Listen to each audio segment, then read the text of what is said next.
प्रदीप गौर जी, आप सभी मेहमानों का साधना न्यूज में बहुत बहुत स्वागत है।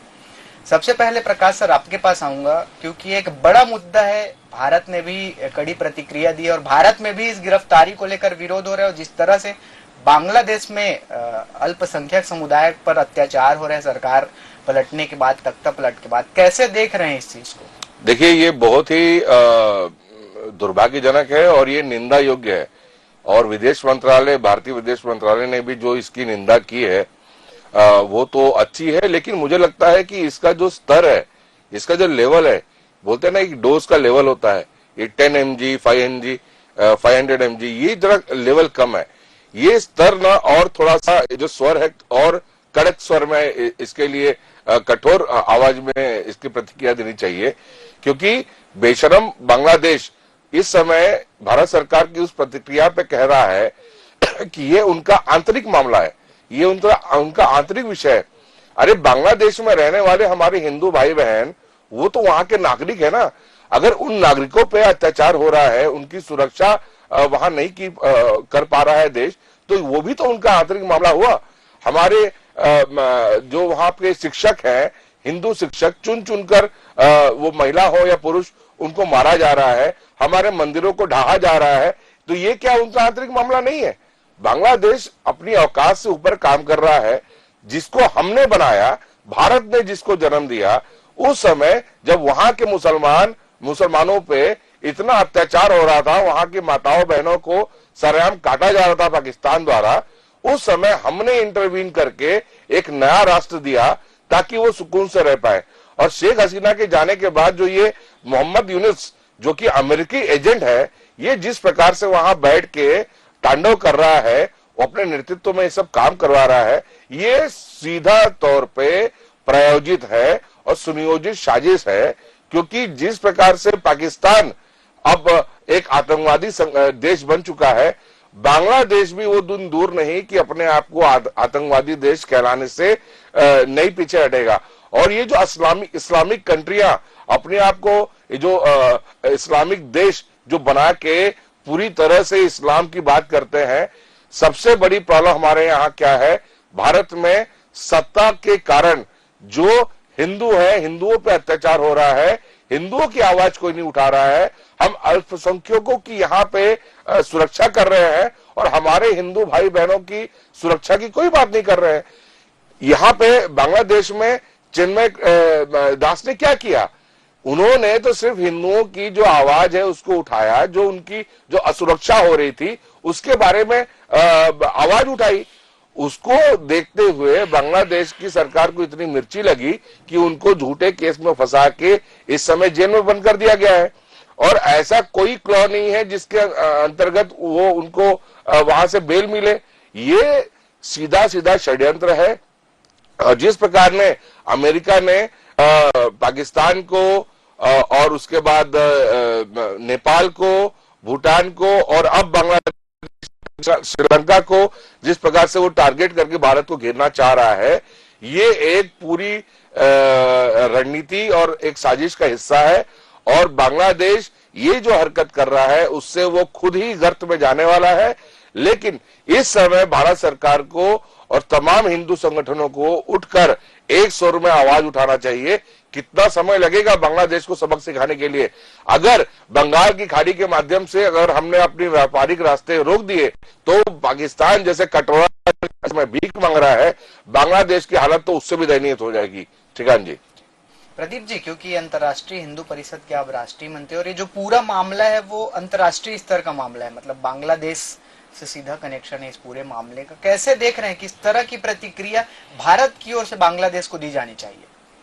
दुनिया के किसी भी देश में जब किसी हिंदू के ऊपर अत्याचार होता है तो उस हिंदू को लगता है कि मेरे पक्ष में बोलने वाला कोई देश है और वो भारत है, और इस उम्मीद से वह देखता है। लेकिन हिंदुस्तान का इतिहास रहा आजादी के बाद से कि भारत के बाहर किसी हिंदू के ऊपर कभी अत्याचार हुआ और भारत ने उस घटना के विरोध में कभी खुलकर नहीं बोला है और उसका कभी साथ नहीं दिया है। लेकिन मैं इस बार इस सरकार को बधाई भी दूंगा, धन्यवाद के पात्र भी है ये सरकार की। इस बार इस सरकार ने, भारत सरकार ने बांग्लादेश में हो रही घटनाएं और उनके ऊपर अपनी प्रतिक्रिया व्यक्त की है। जैसे प्रकाश जी ने कहा, ये प्रतिक्रिया जो व्यक्त की है इसे और कड़क लहजे में व्यक्त करने की आवश्यकता है। भारत को इसलिए क्योंकि दुनिया के किसी भी कोने में अगर कोई हिंदू है तो वह भारत से जुड़ा हुआ है, भारत से गया हुआ है या भारत से जुड़ा हुआ है। और बांग्लादेश का जो हिंदू है वो तो भारत का ही हिंदू है जो कि वहां पर रह रहा है, इसलिए उसके ऊपर अत्याचार हो रहा है। तो भारत सरकार को खुलकर कड़े शब्दों में प्रतिक्रिया व्यक्त करने की आवश्यकता है और जरूरत पड़ने पर सैन्य कार्रवाई करने की भी आवश्यकता है। क्यों? क्योंकि भारत हिंदुओं का देश है और दुनिया भर का हिंदू भारत की ओर अपेक्षा से देखता है। इसलिए भारत को भी अपने देश के नहीं पूरी दुनिया के हिंदुओं के प्रति सोचने की आवश्यकता है और जरूरत पड़ने पर उसके साथ खड़े होने की और लड़ने की आवश्यकता है। और साथ ही ये समय वो है कि हिंदुस्तान के हिंदुओं को भी चेतने की आवश्यकता है कि आज जो बांग्लादेश में हो रहा है कल पाकिस्तान में हो रहा था, कब पाकिस्तान के साथ साथ कश्मीर और केरल में हो रहा है, वह आज बांग्लादेश में जो हो रहा है यह कल भारत में भी होने वाला है। इसलिए इस देश के हिंदुओं को आज जागने की और चेतने की आवश्यकता है। और इस देश के जो राजनीतिक जो दलों के छोटे छोटे नेता हैं, मैं जिन्हें बहुत गंदा शब्द कहूंगा, टुच्चे नेता, जो पार्षद स्तर के हैं, जो भारत के अंदर 5 करोड़ बांग्लादेशी हैं, उन बांग्लादेशियों को इन नेताओं ने उनको राशन कार्ड बनवा दिया है, आधार कार्ड बनवा दिया है। धिक्कार ऐसे नेताओं को। और ये जबकि इन 5 करोड़ बांग्लादेशियों को तो ऐसे समय पर जूते और लात मारकर इनको भगाने की आवश्यकता है। और क्योंकि अगर बांग्लादेश में अंदर रहने वाला हिंदू अगर सुरक्षित नहीं है तो भारत के अंदर जो 5 करोड़ बांग्लादेशी घुसपैठी भारत के अंदर है, जिन्हें सरकार ने भी कुछ लोगों को चिन्हित किया है, जो बार बार कुछ शहरों में पकड़ाए हैं, ऐसे लोगों को तुरंत मारकर पीटकर खदेड़ देना चाहिए। और आने वाले राजनेताओं को भी ध्यान में रखना चाहिए।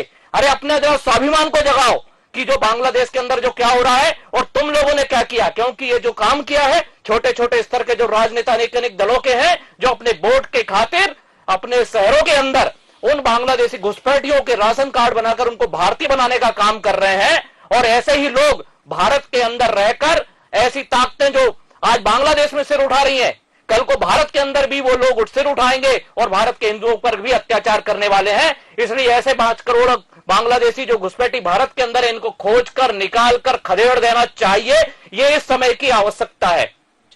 वीरेंद्र जी, क्योंकि करणी सेना भी हमेशा से हिंदुओं को लेकर मुद्दा उठाते आ रही है, लेकिन जिस तरह से बांग्लादेश में तख्ता पलट के बाद हिंदुओं पर अत्याचार शुरू हुए हैं लगातार, उसको किस तरह से करणी सेना देख रही है और किस तरह की प्रतिक्रिया करणी सेना चाह रही है सरकार से?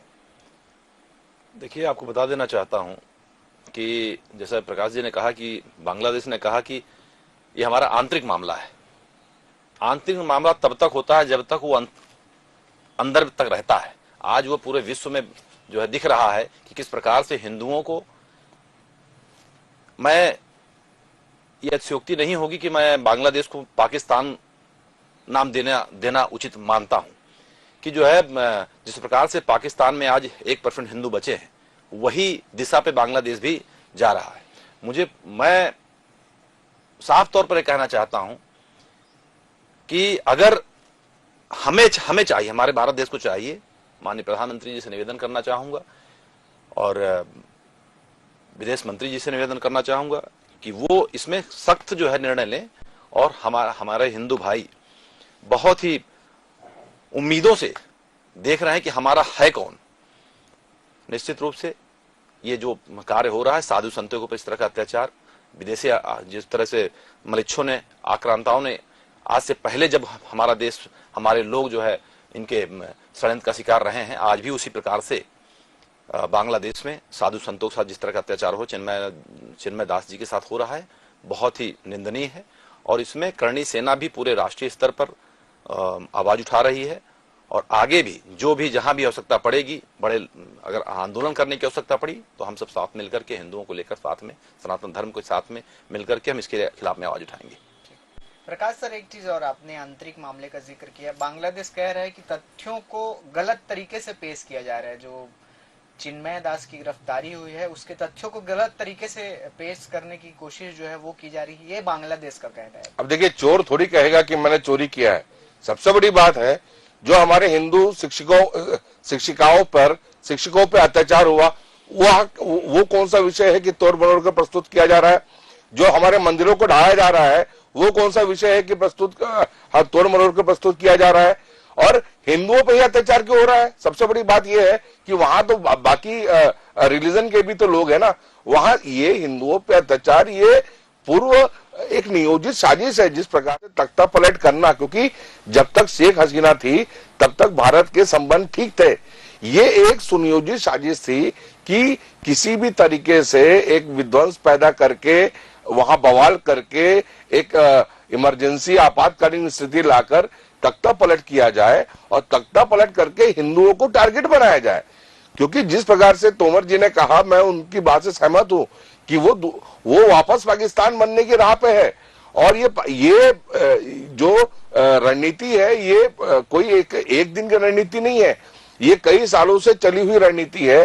क्योंकि भारत को वापस से एक खंडित करके, भारत के टुकड़े पे जो लोग जश्न मनाते थे, भारत के टुकड़े होंगे इंशाअल्लाह इंशाअल्लाह, वो लोग ये एक साजिश कर रहे हैं कि किसी भी तरीके से, क्योंकि 1000 साल के आक्रांताओं ने भारत की सभ्यता, संस्कृति, सनातनी सभ्यता को तोड़ नहीं पाए, उसका विध्वंस नहीं कर पाए, आज भी जीवित है। और जब किसी चीज को आप दबाते हैं तो वो दुगने प्रेशर से ऊपर उठती है। तो अब सनातनी भी, हिंदू भी दुगने तेजी से ऊपर उठ रहा है। और करणी सेना हो या अंतर्राष्ट्रीय हिंदू परिषद हो, ऐसे सभी हिंदू